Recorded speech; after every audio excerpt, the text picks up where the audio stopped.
Ngayon, maligo ka muna bago ka pumunta sa school, ha? Para malinis ka. Kasi itsura mo parang, ano yung damit mo? Ang dumi. Ha? Na hindi ka pa naligo sa inyo? So, maligo. Maligo ka dito. Pasok ka rin sa CR. Sini. Ito yung banyo.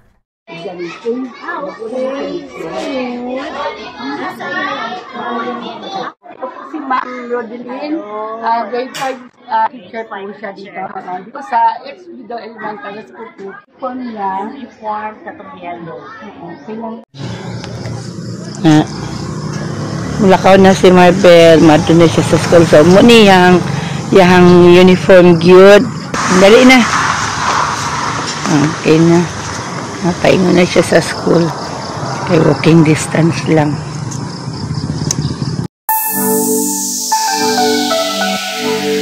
Nag-aaral sa inyo? Sino o? Sino next ko lang? Si Marbel. Ba't hindi nag-aaral si Marbel? Wala ka may enroll? Ilang taong ka na? 9.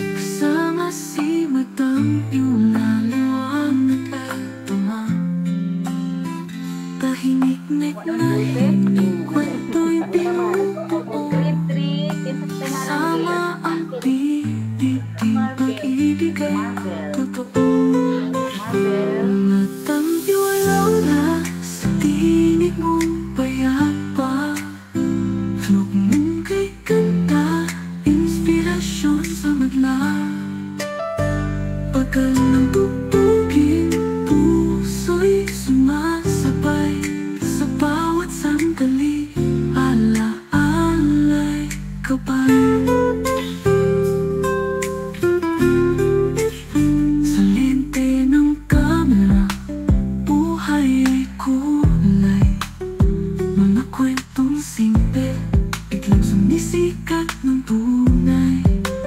Bibitin ka agapay, lakas at suporta sa bawat episode.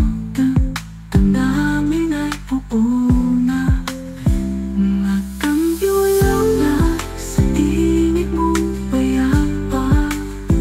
Tulog mong kay kanta, inspirasyon sa madla. Pagkal ng tugtugin, puso'y sumasabay sa bawat sandali, ala-alay ka pa. May tangyo lang na kasama ang tititi, paglalakbay mo'y walang hanggan.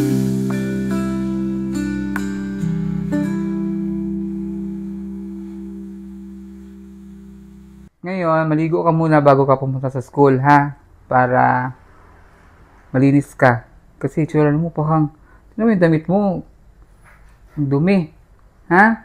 Na hindi ka pa naligo sa inyo? So, maligo. Maligo ka dito. Pasok ka rin sa CR. Sini. Ito yung banyo. Oh, kung mag-shower, dali ka dito. Ruang kita. Pasok ka dito. Ito, buksan mo, ha? Buksan mo yan. Tapos, pindutin mo saan dito. Ito, para dito. Itong malaki, para dito. Tapos, ito, para dito, ha? Kini, para sa gripo. Sa pindot tabi. Pag pindot. Ayaw, doon ka. Basta yung pisikan ka dito. Dili, diha. Ito. Kana. Ha. Pa. Balik mo, ma'am. Ang pikas. Kana. Sinigpas ka eh. Ayan. Shower. Tapos pag... Yan lang naman yung ano. Tapos kung gripo, ito. Tapos pag CR, ano mo paano gamitin ng CR? Paano i-flash? Pisliton, diba? Pislita. Iduot, good. Tapos, asamang hugas. Ang lubot, hugasan ng puwet. Anong gagamitin? Yun, ayan. Ito. Ganun mo sa puwet mo. Tapos, pindutin mo to. Yan. Ha? Pag manghihi, may tissue. Gamit ng tissue, itapon dun sa basurahan. Paano buksan ang basurahan? Hindi. Tapakan to. Apakan mo yan. Yan. Alam mo na? Ha? Na may shampoo dyan. Sabon, meron. Sabon dyan. Ligo, ha? Ngayon, punta ka swimming pool. Malis na maligo. Mag-toothbrush. Ito yung toothpaste. Asan yung toothbrush? Mawala kayo toothbrush? O bigyan kita ng toothbrush. Ito yung sabon. Pindutin mo lang to. May sabon, ha? Swimming ka. Doon na si Lola Janet. Si Lola Gina. Nag-swimming na. Si Lola Gina. Wala kang pangligo? Nandun sa bag. Wala siya pangligo. Nandun sa bag. Makuha ka. Kami ay magpapa-enroll po kay Marbel. Ako ay transfer na dito po. Tabok ta. Sa Tabok, aming tabok. lugar. Tabok. Tabok. Pa-enroll po natin siya.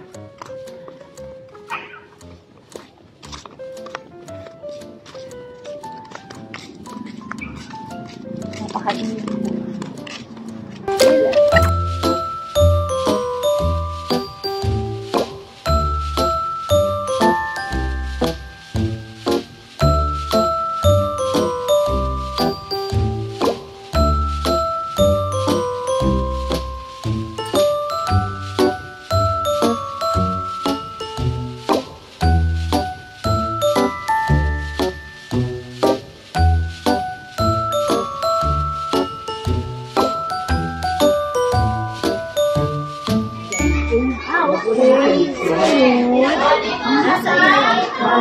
Ako sa lantawon ko kita Janet.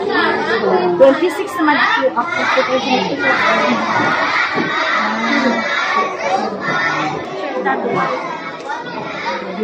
So, natawon sa nako kung asan utang na mo. Sa Waba or kay Jay. Kaya yun. Okay, kasi ang 25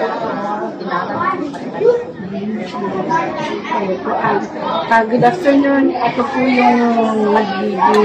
Hindi pa sure ha kung saan hindi ko pa alam kung sino yung teacher na ha-handle kay Marbel. Kasi ano siya lang po. Ito po si Ma'am Rodeline. Grade 5 teacher po siya dito. Dito sa HB Elementary School po ito. Dito si Marbel natin i-transfer ngayon dahil mahirap nga yung kalagayan nila doon sa bundok, doon sa bayan. So, hope na okay naman yung grade. Kaya, yun lang, at ano lang natin sa guide lang siguro kailangan nito para makaano siya sa school. So, ma'am, wala pa siya, Karo. Paano ang siguro yung uniform niya? uniform katong yellow. Kailang lang siya. Paka-ID. Paka-ID. Dili, may ID ang mga bata. Dito, may ID, wala. Dili ka po. ID, pwede ang elementary din, may mga ID. May patag-ID, magpagama patag-ID. Wala ganit, tagway ni na-resto sa personal ID. Ha? Wala pa yan ni siya na.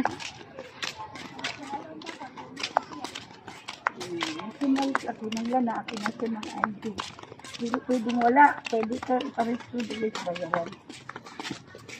Or online. Good morning. Naligo na ka? Buong aga. Bukawan sa. Bukawan siya. Alasing ko pa ko, bangatan ako. Kay? Pukaw ko Lola. Kaya naman. Alasing ko na ba? Dito, alisin ko mo po siyang mata.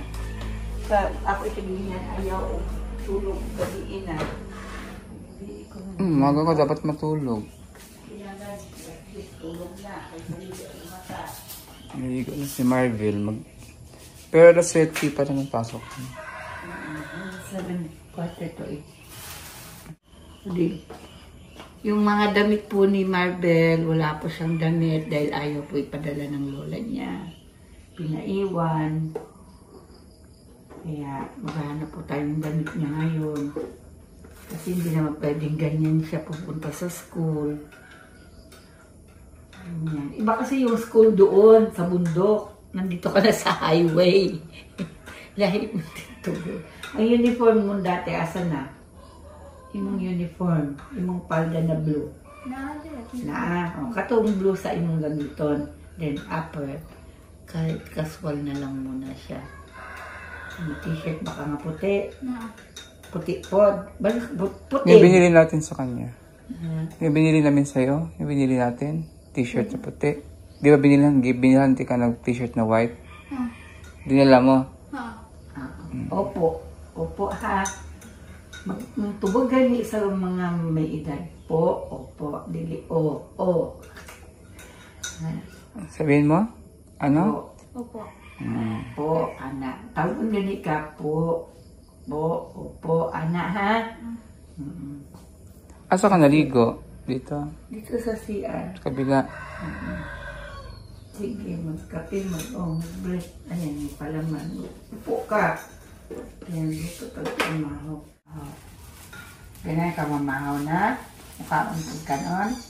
Sa buntag, kung sabihin mong pamahaw dito. Okay. Kapila. Wala niya kanon. Wala, idulong mo kalma. Swilak ka? Papasok siya, wala siyang kain. Makain ka pag pumasok? Wala. Walang kain pag pumasok. Wala. Pagkaguan. May budget ka. Binibigyan ka ng budget ng... Pero na nalihatag. Pero binibigyan ka ng 20 ni Lola. Ng pera. Yun na yun. Buong hapon na yun. 20. Antod hapon na ay mong 20. Paano ang ulam mo pag walang feeding? Yung 20 mo yun ang kukunan sa inyong sudan. Tapos ang matira, biskwit. Wala po. Walang na. Basta ang budget niya sa isang araw binibigay. Instead na 120 pesos lang talaga napupunta sa kanya. Kaya nga, mas maigi nga na akadere. Dito, di manggig ka kapukos. Sayang ang imuhang kuan, ang imuhang adlaw. Kung nakapokus ka sa imong eskwela, wala kay 79. 79, malapit na yun. Isa lang ang kulang nun para mag-80 ka. Kaya ka nag-79, wala kay project. Wala kang mga project. Tapos, ano pala si Marbel? Monday, papasok. Ano yun? Monday ang klase. Pila ka adlaw? Paano? Ang sinabi mo sa akin, Monday ang pasok mo. Tapos, Tuesday, laba. Kanino mga damit din lalaban mo? Mga tanan. Pati ang mga igagaw. Kaya mo laban yung ilan kayo sa loob ng bahay? Ano? Pila mo kabuok sa inyo ha? Unong gani. Unom? O yun po, 6. Siya ang labandera.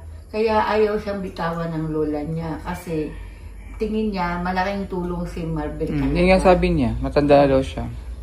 Yun ang sabi ng lola niya. So, nag-usap kami. Ang tama lang yung ginawa sa kanya na kunin kasi ganito nangyayari.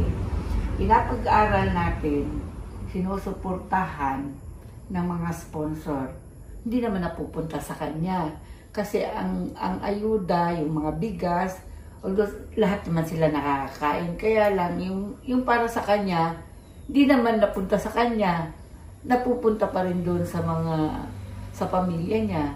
Ibig mo, ilan yan? 6, kasama pa ang mga anak ng tiyuhin niya. Tapos siya pa maglalaba. Anong laman ng utak nito? Kaya pumasok isang beses lang daw sa linggo. Sabi ni teacher niya, oo, Tita Judith. confirm talaga na isang beses lang kang eskwela kasi teacher yun. Ang nagsasabi. Hinanap siya ng teacher eh. Hinanap ka ni Ma'am Judith sa akin eh. Bakit di ka na pumapasok? Akala niya nakalipat ka na dito. Kasi hindi ka pumapasok. Muna siya nga ninubuin mong grade. Dapat di man kami mutuo nga dili ka wala kay ani, wala kay brain kay. Di sa po ka- inyong academic. Di po ka musukol, di po ka mingon nga. Eskwela ko lang. Yung suko kang ko na nang ko lang ay ibalan na kay eskwela ko na. Ngayon na wala ko yung loob kuno sa kwarta. Yun ang mahirap talaga. Pag ganyan. Nakaroon, dili, nakakinanglan, dili. Huwag man kayo ground, dili. Himwa mo sa iyo mata. Ngayon, na kamao naman siya sa rice cooker kasi 3 na lang kami. So, yun ang assignment niya. Maaga siya Magsaing. matulog sa gabi. Sa gabi, pagdating niya sa hapon, galing sa school, magbihis, maglinis siya ng sarili niya. Pagkatapos yun lang, magdilig-dilig siya ng alaman dyan. Kasi was naman. Pagkatapos, kakain, mag-aaral, matulog ng maaga. Alas 10, dapat tulog ka na. Alas 9, ganyan ha, tulog na. Kasi si Jana, ganun yun. Alas 10, tulog na yun. Kahit ano pang tingin-tingin niya dyan, pag oras ng tulog, tulog talaga. Sa umaga, maaga magising. Pwede na yun. 5 o'clock, gising ka na. Hindi naman tayo mahirapan magsaing kasi. Rice Turuan cooker mo, naman, turuan mo siya oo. mas rice cooker. Rice cooker naman. Kailangan kasi magsaing kasi Magbaon siya. magbabaon siya. Kailangan niya magbaon. Pwede naman siya umuwi kasi ilan lang yung lapit lang ng school dito sa bahay. Pero di natin ano yun kasi may ano yan sila sa school eh. Feeding. Oo, may feeding kayo. At saka hindi kayo papayagan talaga na uuwi kasi majority, nag-meeting na yung mga nanay dyan eh. Pag na-meeting sa school, musulti ka sa kuha. Ha? Wala, may meeting ako, may muni-muni. Para na maka-attend ko sa inyo ha? Oh. Meeting sa school. Si Lola Gina ang Oo. mag-attend sa imo Ako meeting. dito sa school para mabalaan na to kung sa imong kinanglan, kung sa iko ani teacher, sa imong grades, kay kinanglan mapalo up sige imong pag-eskwela. Ha? Kinanglan imong grado dili ana yung tanan or ana magyod. Bisag kinsa mag-amen, ha? Makakita gani kag mga gulang mo, bless mo ka. Sign man na nga nagrespeto ka sa ilaha. Ha? Kanang Inig mahapon, inig abot sa klase, kikan sa school, maamin ni Lola, maamin ni Lola, na ha? Sa Mulakaw pa dun sa school, maamin. Ha? Mag-good morning kay ma'am. Sige ha? Wala siya sa baon. Yung baon mo, bigay ko sa iyo 50. Yung 100, di ba, 100 dun sa bukid. Gagawin natin 50 para yung 50 na ipon mo yon para pag may mga project ka sa school. Kailangan mo ng ganito, bibili ng ganito. Doon natin kukunin sa 50. Kasi malapit lang naman yan. Wala naman masyadong bibilihin dyan. So 50 lang yung baon mo, ha? Hindi ka na kailangan. Okay. Pag may sobra, mag-save, ha? Mag-saving, mag-alkansya, ha? Baonan mo. Saging. Ito ka. May ulan. Ito mo ilagay sa ulan. Ha? Tapos,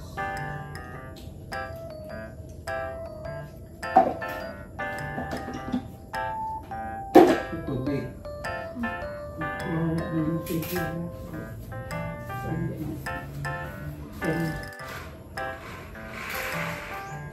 Tapos, sabi ng totoo, huwag mong sinungaling, ha? Huwag kang magsabi ng mga walking ko. Dapat totoo sabihin mo.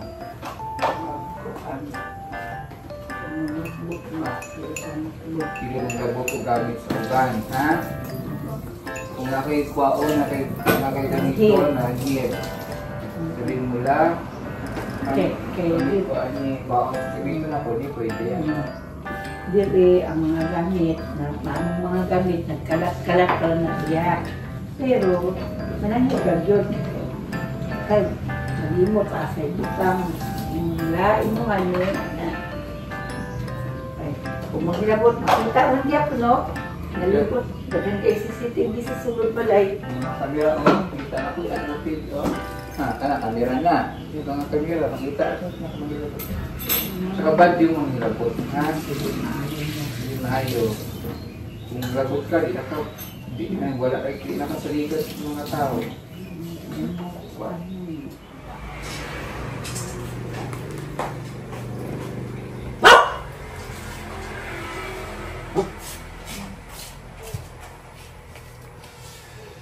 Pwede lang payong? Payong na payong.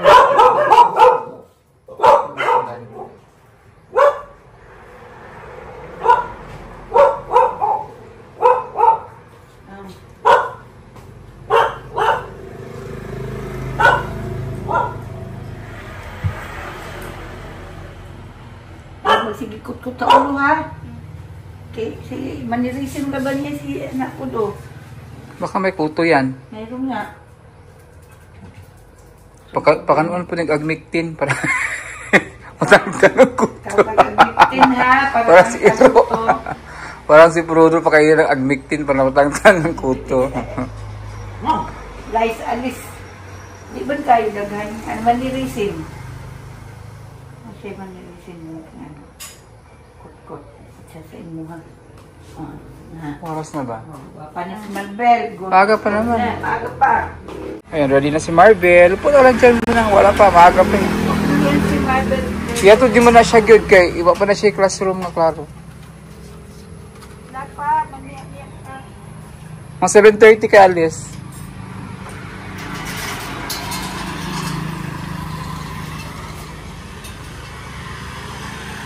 Ready na si Maribel pumasok. Pero yung uniform niya, hindi pa yung uniform niya sa school nila dati. Sa Taiwan. Yung baon. Tubig tsaka kanin. Para mapatahi kasi walang ready-made na uniform ang school. Kailangan magpatahi ka talaga. Dua na, taas naman naman mo. Dua lang. Tapos yellow. Ay yung ano, dua din. Gyapon ma'am, parehas sila. Dako ra ni kaging mo kung Oxford. Meron ni pwede ano. Ako sana i-share ha. Kani ba kay basi masayo. Mulakaw na si Maribel, madto na siya sa school. So, yahang uniform gyud, yellow, then dark blue, then black may, sila, black socks. Pero pwede po sila mag-white. Pwede po white. Dali na. Okay na. Napaingo na siya sa school. Kay walking distance lang.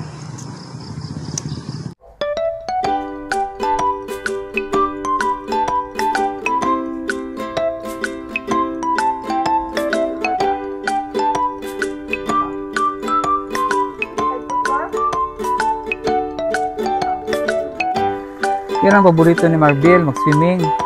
Gusto niya yan. Sapa, magsigo. Sa sapa, doon na siya isigulo. Mas lulo. Kulo naligo yan sa Maribel na. 3 beses maligo yan sa sapa.